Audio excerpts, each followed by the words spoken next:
New features of Resco Mobile CRM 8.0. That's the webinar which is going to start in a couple of seconds. My name is Juraj Mojik. I'm one of the developers here at Resco and I will be conducting today's webinar. At first, a couple of organizational things. We have something around 30 to 45 minutes. You are muted, so if you have any questions, feel free to write them into the GoToWebinar window, and I will try to answer it either at the end of the webinar or through email after the webinar itself. This webinar is going to be recorded, and the recording will be available afterwards on our YouTube channel, so you can view it then. So let's start, because there are quite a few things I want to go through. First of all, the agenda. I will go through some of the new features of version 8.0, starting with the Dynamics CRM 2015 improvements in regards of business process flow. Then a big part of our new release, email improvements, especially the HTML email viewer and editor, and also support for Gmail and Microsoft Exchange. There were new things in HTML, UI, and JavaScript. I will go through that as well. We have redesigned setup dialog. I will show you what's new in that as well. Enhanced security with the TouchID, Incremental Sync Filters, and unified images. So as you can see, really quite a lot of new features. The spring release of 2015, version 8.0, was released on 10th of March 2015, so something like 20 days ago, and it includes more than 20 new features. There are email improvements, as I mentioned. A couple of things we improved in the user interface area, new configuration options, HTML and JavaScript improvements, and some of the miscellaneous stuff like the business process flow and others. So the first feature I want to talk about are the CRM 2015 business process flows.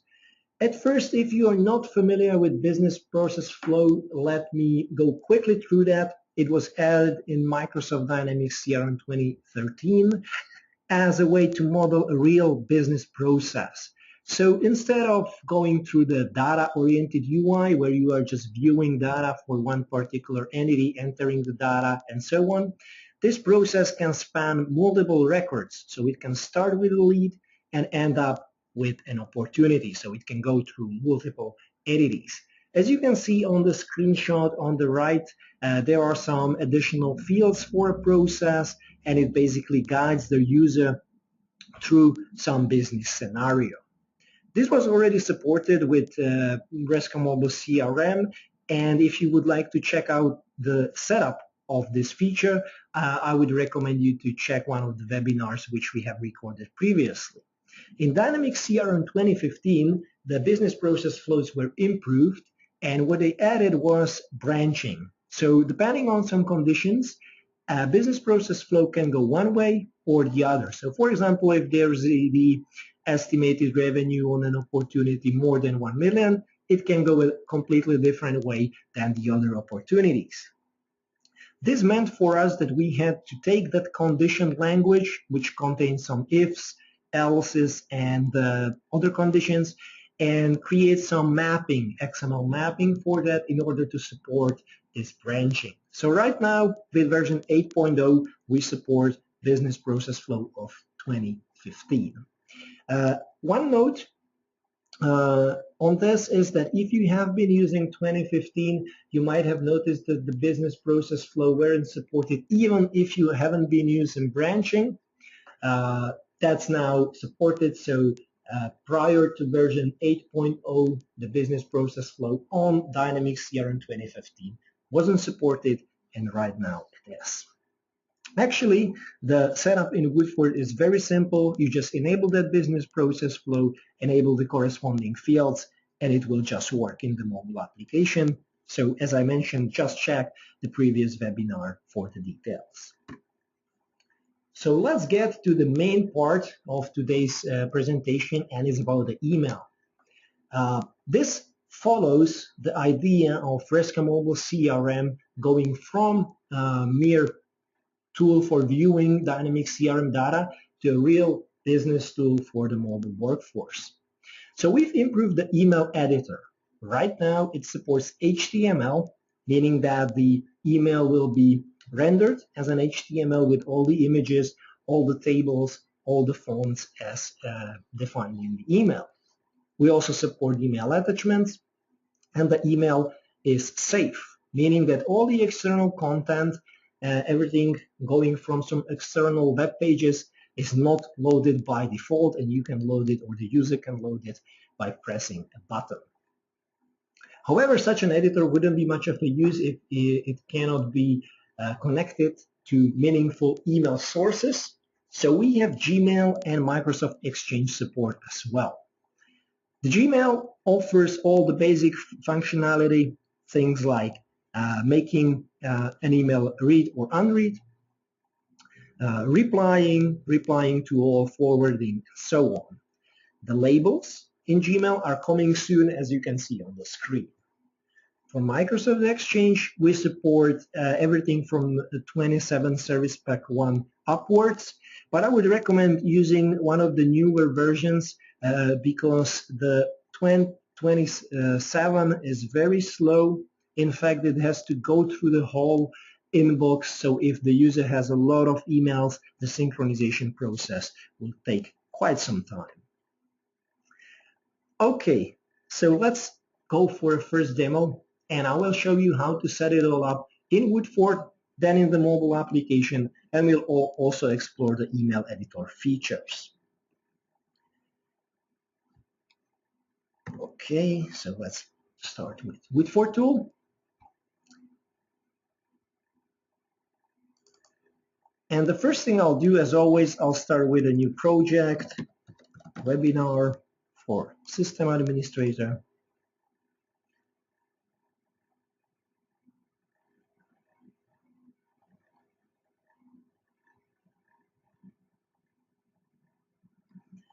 And if I open it, as usual, you will see a couple of new sections here on the left. Exchange and Google. If I click on that, you will see that the setup is very simple. I can just enable Exchange for the mobile application and save that. And I can also enable Gmail for the mobile application. Here I will set a couple of more days because I have some older emails I want to show you, and save. That's enough for setting up this feature in the mobile application, so there is nothing additional which is required. However, I will do one more thing which I find useful, and in the email entity I will go into views and we'll create a new view. And now you will notice that there is new type of template. It's called email, and that's exactly for this reason, because we've defined some new view. And here what we have predefined is two rows.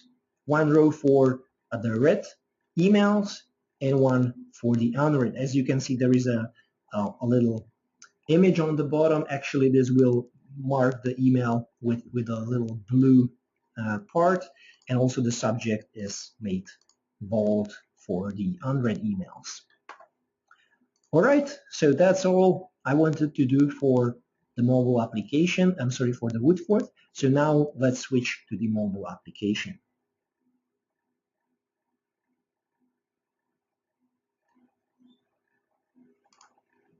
All right. First of all, I will go into the setup screen because there I have already set my accounts. Actually, you can see now that the setup screen is a little bit different than it used to. I will go through the details in a couple of minutes. Right now, what I want to focus on is this part, the Google account and the Exchange account. So as you can see, something is already set up there. If I click on Google and click on there, I have the account already set up, so I can just click here, okay. And also for the Exchange, I have already provided my email, password, and URL. So right now, all I have to do is just synchronize.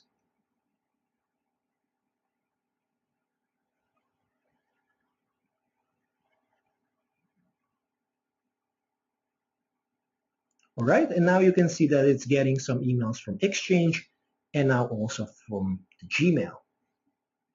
If I go to the activities, I can see my email messages. You can see it's already using the predefined email messages view that I have defined in Woodford. As you can see, there is this little blue part indicating that that email wasn't marked as read yet. So let's see these emails. First of all, if I click on this email, you can see that, okay, let me switch to this one. So this little envelope indicates that the mail is not read, and the E icon indicates that it's coming from Exchange. Now you can see that the email is really an HTML, but if I click here, this icon for downloading the images, or if I click here from the menu, download images, it will get the images and basically the external content for my email. If I want to make this email read, I can just click on this arrow, this icon, so just like this, and you can notice that right now it's marked as read. I can see that on the list and also here in the email. Similarly, if I go for email from Gmail, that's indicated with the G, and as well I can download the images by clicking on that icon. I can also reply to an email, so if I click on one of these icons, I can reply or forward. So here we go. I can start typing something, and I can also, for example, make sure that a part of this, so if I, for example, click on this, you can see that now there is this new part when I select something, and if I click on that part, I can select bold, italics, or underline, so I can basically change some of the parts, some of the font properties in the email. Finally, once I'm ready, I can click on the send icon, and my email will be sent. As soon as I synchronize, or if I'm working in the online mode, this will happen immediately afterwards. The most important part, however, is the regarding. So far, the emails were only existing in the Exchange or in the Gmail. But the interesting part starts with setting regardings. If I go in this email, if I click regarding, and if I select, for example, A-Datum Corporation as the account and hit save, now this email also starts existing in CRM. So if I go into that account, A-Datum Corporation, and if I go onto activities, you can see that now that email is tracked here, and I can access it from here. Also, all future communication originating from this email will be tracked under this account. All right. So let me go back to my presentation. So we've seen the setup for Gmail and Exchange, part in the Woodford, very simple, part in the application where the user can provide the username and password and URL for the different providers. And we also explore the email editor features, how to write an email, how to reply, and how to set some of the font properties. There are new things in the configuration. First of all, we redesigned the setup form. There are some sections, as you have already noticed. There are the new credentials section. So for right now, you can set credentials for CRM, Google, Exchange, and SharePoint. And SharePoint is especially important because without that, you couldn't use SharePoint online with CRM on-premise or CRM online with SharePoint on-premise because there were different sets of credentials. Now that is possible. And also there is the search because as you can see, there are quite a few options already. So searching and making sure that you can find everything very quickly is important. Another thing in configuration is the save command. And this was requested by a real scenario where the users were entering a lot of data and the form, if you click save, is closed. This is the default behavior in Resco Mobile CRM, and the users wanted more configuration options and more flexibility. So right now you can configure the behavior of save command per project or per form. And I will show you that in the demo. So let's at first check the setup form. What are the new configuration options there? And then I will show you the demonstration of this new save command behavior. So setup form. At the very top we have the search. So if I go and search for email, I can see all the email options or all options for images or everything else. There are sections, accounts, network, appearance, PIM, and advanced. And you might have noticed that there were two tabs originally. One tab where you could define all these settings, and the second tab for enabling and disabling entities. Now this is available only if you click here in the show hide. Now you can see that there is the second data tab, but we don't recommend using this. This is useful for the users of free application who don't have access to Woodford. So if you have access to Woodford, which I believe you do, it's much recommended to use that and completely avoid going into this tab. All right, so that's the new setup screen. Let's go to Woodford and check what's possible for the save. First of all, I will go to the configuration, and here there is this new configuration option, Save Button Action. This is currently set to default, so I will switch to the mobile application and show you what the default does. So if I go on to, for example, a lead and create a new lead, let's call this new one, and now I'll hit save. You can see that the form is opened, and at the same time new lead was created.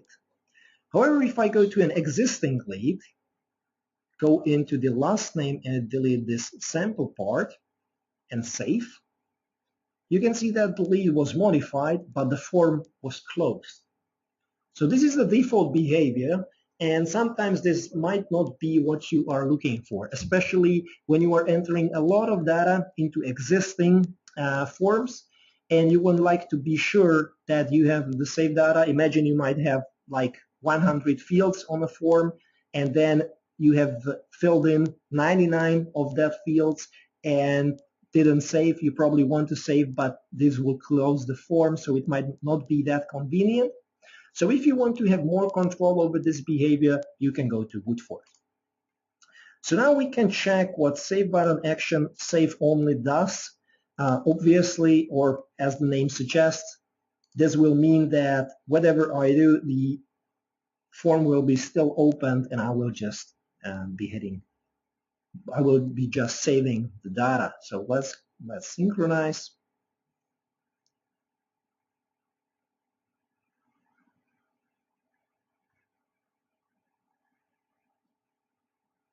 Okay. So again, leads. Now if I modify an existing lead, so for example, I will change this to N. So as you can see, it was modified. I can see that in the list, but the form still stays open, and the same applies for the new lead. But what if I want more control? Because this I'm changing for all the entities. And maybe this makes sense only for some of the entities, but for the rest, I would like to have the default behavior. So for that, I will change the save button action to default. And I will go to my lead form. Sorry. And here is the edit commands section.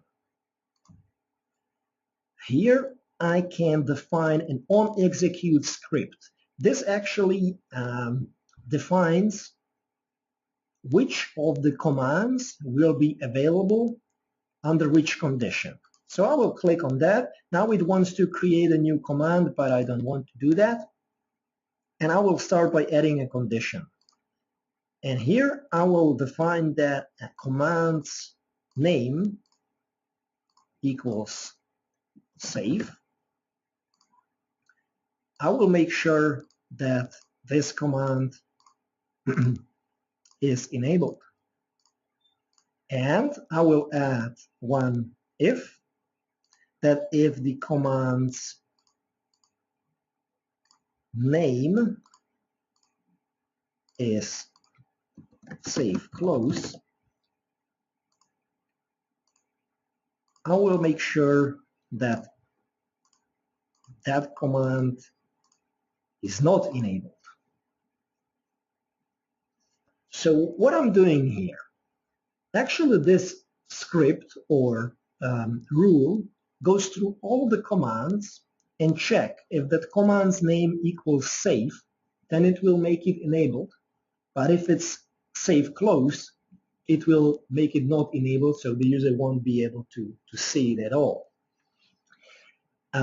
This way, I can make sure that for the lead form, it will behave like I've just shown you, so it will only be save and it will not close the form. But for all the other entities, it will be behaving the default way. So for new, it will just save. For existing, it will be save and close. Of course, you can add any more conditions here, so it's up to you how you wanna capture this. One important thing is that this save and save close is a special name of a command. If you don't know it, you cannot do this. So right now I'm giving you this piece of information so you can manage this on your own. All right, time to test it out.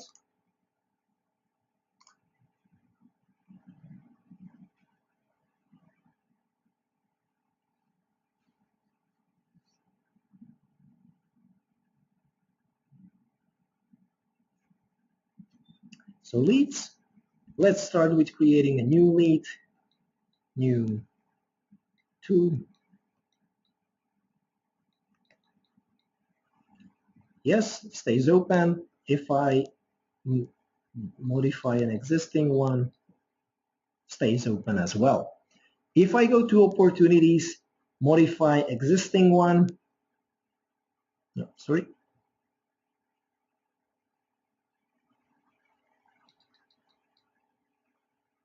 The form was closed, and for a new opportunity, the form will stay open.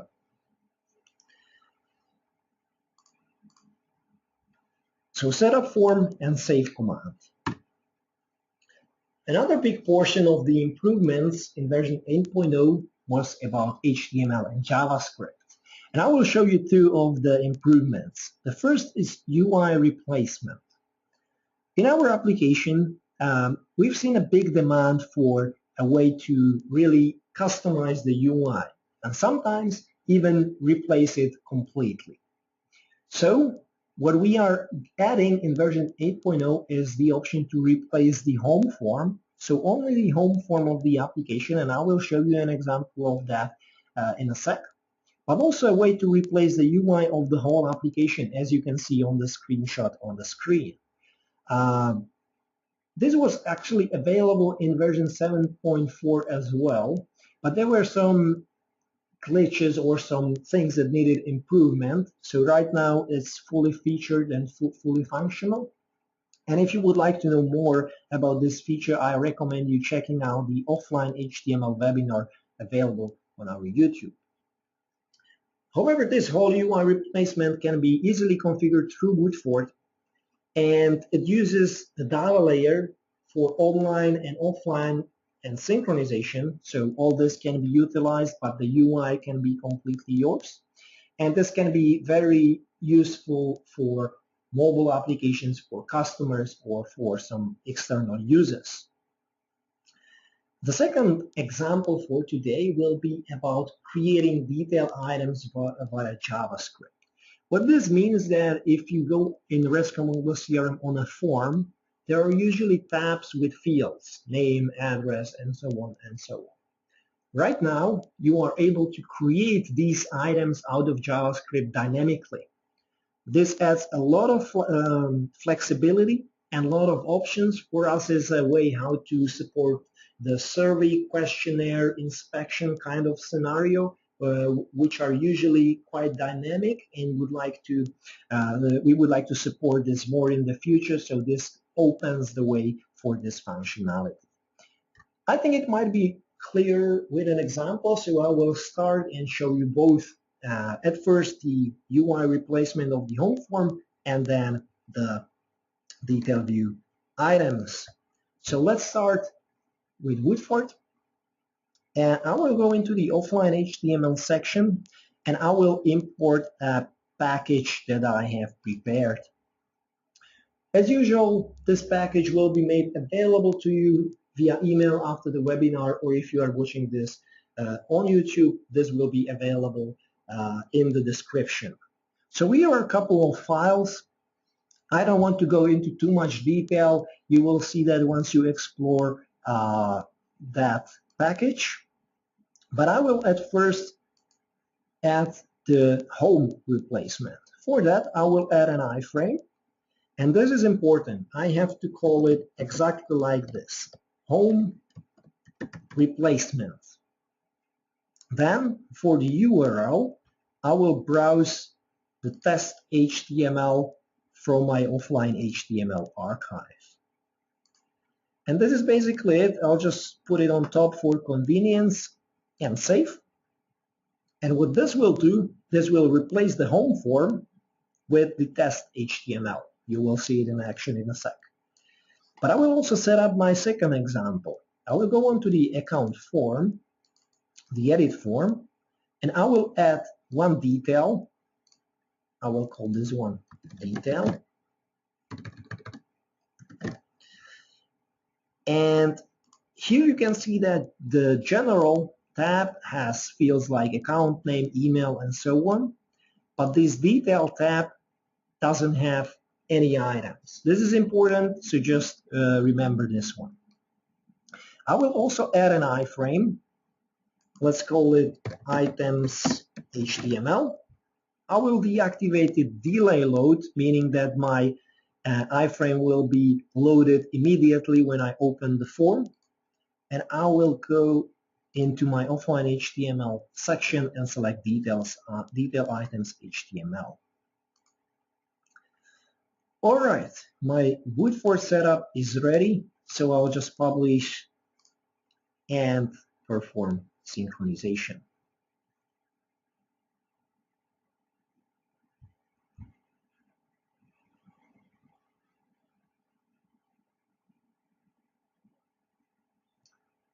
All right. And now you can see that the home form, the first screen of the application, looks completely different. There are the elements like the synchronization button, dashboard, calendar, account, all these icons. It looks completely different. It's actually written in HTML, and it shows the possibilities that it can be really anything.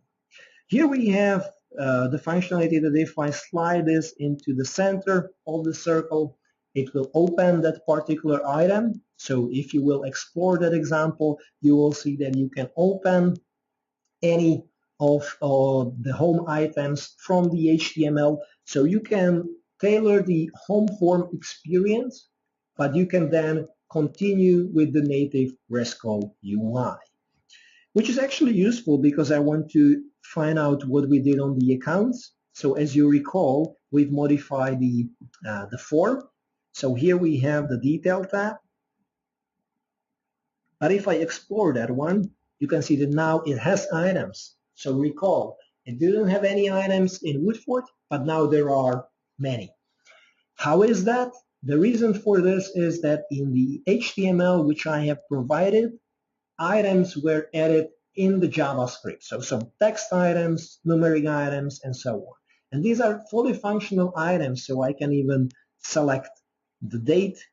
I can even go for the combo box items, and I can even use the link item, which means that there is some special handler and I can perform some action after the user clicks on this item, which is especially useful if you want to add some custom buttons onto the detail.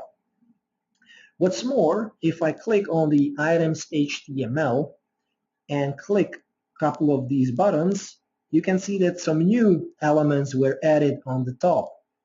Like I added one more link item, I added one more detail item.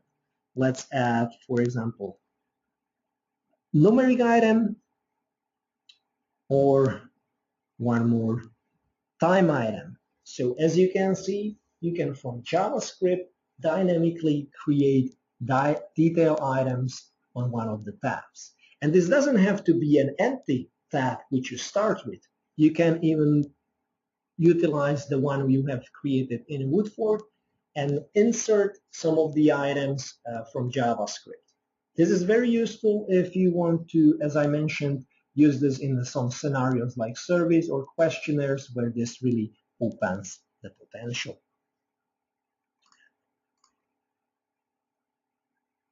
So much for HTML and JavaScript. There are a couple of more features I would like to go through. In the application, there are three new things. Creating records from Lookup, something that was requested quite a lot. So if you are in the scenario where there is a lookup and you would like to create a record right away from the lookup, this is now possible. We have added the option to revise quotes. That was requested as well. What this does, it duplicates and closes the quote with special status revised. In the offline mode, this requires a synchronization, so the revised quote appears after synchronization.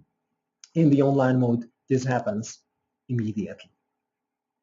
The most important, the most interesting feature, in my opinion, is the placeholder text.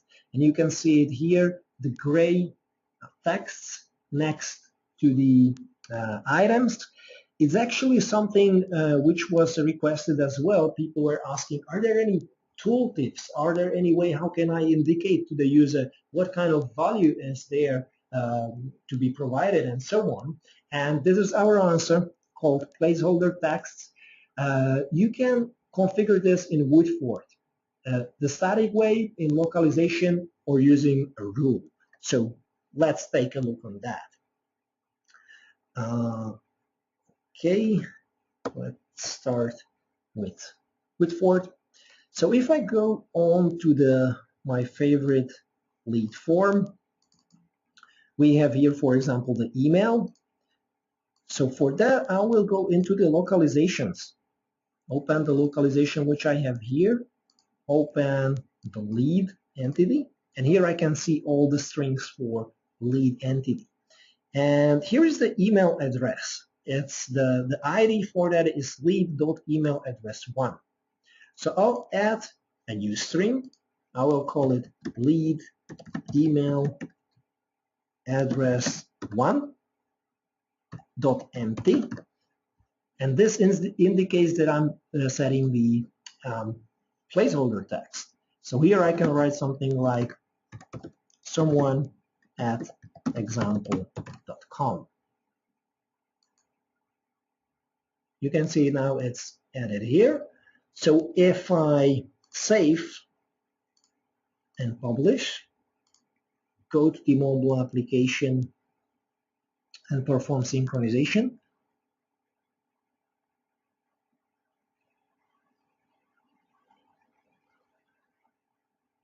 All right. So here are the leads. And if I try to create a new one, you can see that right next to the email, there is this indication that it should be something like someone at example.com. Please note that this is not defining any logic, right? This is just the text next to the label. It's not checking for the correct form of the email. For that, you have to use the form rules. I want to show you also the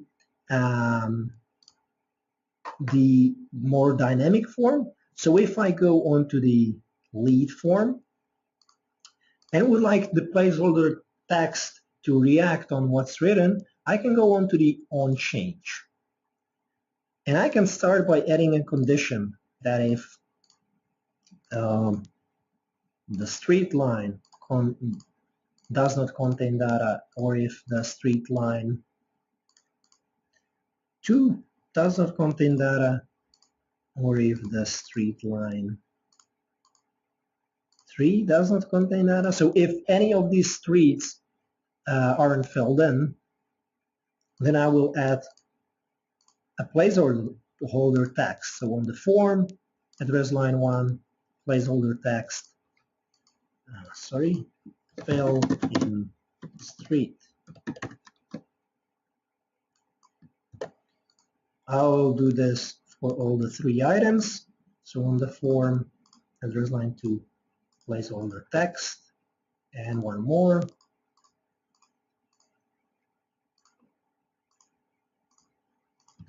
Like this. And if at least one of them is filled, I can clear the placeholder text on the other one. So basically, I'll just go like this and clear them. So form, address line 2, placeholder text, clear, and the final one.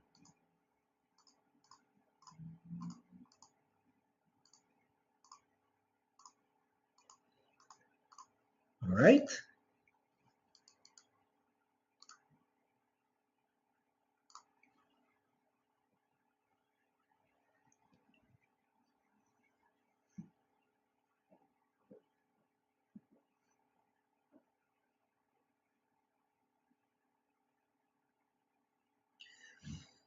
So if I open this one, check the address, you can see that all 3 have filled in street.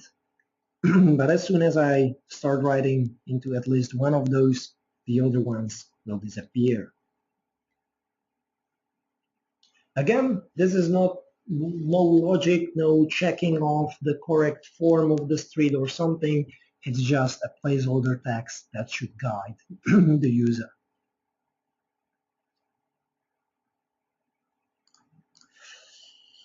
All right. I think that was the final demo. So a couple of other features that I want to talk about. First of all, on all of the platforms, what we have added. For iOS, we have inline pickers, inline lookup with search. This means that now the detail view, where you have, for example, selecting of the date and time or selecting of a combo item, now is right in the detail view. So it's a little bit different structured. But the inline lookups, I think you've seen that in my example, is when you are selecting a lookup now, it won't open the lookup pop-up window, but you can see some of the options directly in the application, and you can just start typing, and this will come up with some suggestions. An exciting new feature is a TouchID, which is available on iPhone 5s and newer, which basically means some two-factor authentication in the application, so the user can provide a fingerprint in order to get into the application. So instead of using providing the password and so on, the user can just go and provide his fingerprint and get into the application. For Android and Windows, the new thing is a PDF viewer. If you have been working with these platforms and try to open a PDF, you've noticed that this has to be done with some external application, not in the case of version 8.0. There, the PDF is viewed directly in Resco Mobile CRM, so no need for some external PDF viewer. An important improvement in the synchronization is Incremental Sync Filter. So you might have a sync filter that is based on a parent record. So contacts for my accounts or download contacts for accounts in my territory.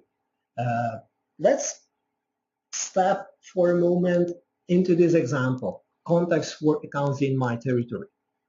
So imagine that you have a territory and accounts in this territory and want to download only contacts that belong to these accounts. Now imagine one of these accounts has relocated and now is in your territory. So what you will do in CRM, you will change its territory relationship or something like that. However, this will only download that account because our synchronization is based on modifications, and it was only that account that was modified, so it will download that account, but it will not download contacts for this account. How you can handle this situation with version 8.0, there is the property on entity called Incremental Sync Filter, and if you enable that, it will actually take a look into your synchronization filter, into the synchronization filter on that entity. And if there is a parent entity, what it will do, it will add one more request into the synchronization that if a parent entity was modified, download also all the corresponding child entities. In our example, this will mean that if an account was modified, download all, if the account was modified, download all the underlying contacts. This is only supported for CRM 2013 or newer, and please note that you should enable this only if you really need this. The reason for that is it increases the complexity of synchronization queries. And what also happens is that, for example, we've been talking about the account and its contacts. So if the account has been modified, but the contacts were already on the mobile device, these contacts will be downloaded again. So what this does is if the parent entity has been modified, regardless of if the records of the child records were already present or not, it will download them every time. And the final piece I want to talk about is unified images. Here we are continuing with our idea of unification of the UI on all the platforms, and currently or up to version 8.0 you had to still provide different images for different platforms. That was kind of annoying, so we decided that right now it's time for just one set of images. They will scale to fit, so don't worry, and they are based on the Retina resolution. So basically all you have to do is go to the section iPad, iPhone, or monotouch if you are adding the icons, select XHDPI and just put the images here. You can ignore all the remaining columns because the images will be taken from just this column. If you want to have more control, you can always set for corresponding resolution or for corresponding platform that is still supported, but if you just add one image into the HDPI, that will be used. In the future, we would like to take a look at the fonts and maybe enhance something in that area.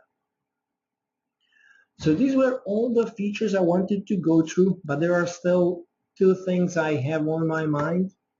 One is the Resco Next conference. Maybe you have already noticed that there will be a 2-day Resco event. There will be a lot of content, 3 tracks, and not only technical, but also for your business colleagues or someone who is not that skilled in Woodford. There will be many speakers, a lot more than you are used from Resco workshops or trainings, and quite a huge part of Resco team will be there, so it's an ideal opportunity to connect and maybe to ask questions directly. In Europe, we have already the date. It's June 8th and 9th. It will be in Vienna, a beautiful city. And if you would like to register, just visit resco.net/next. In US, we'll be visiting Boston in September, and more details will follow. Thank you for your attention for today. The next webinar is planned on 9th of April, so Thursday, in a little different time, 12 p.m. EDT, and it's targeting people who are just starting with Resco Mobile CRM. So introduction to our solution. This webinar will be held by my colleague Ivan. And if you want to register, just visit resco.net events for the registration link. In case you have any questions, mobilecrm@resco.net.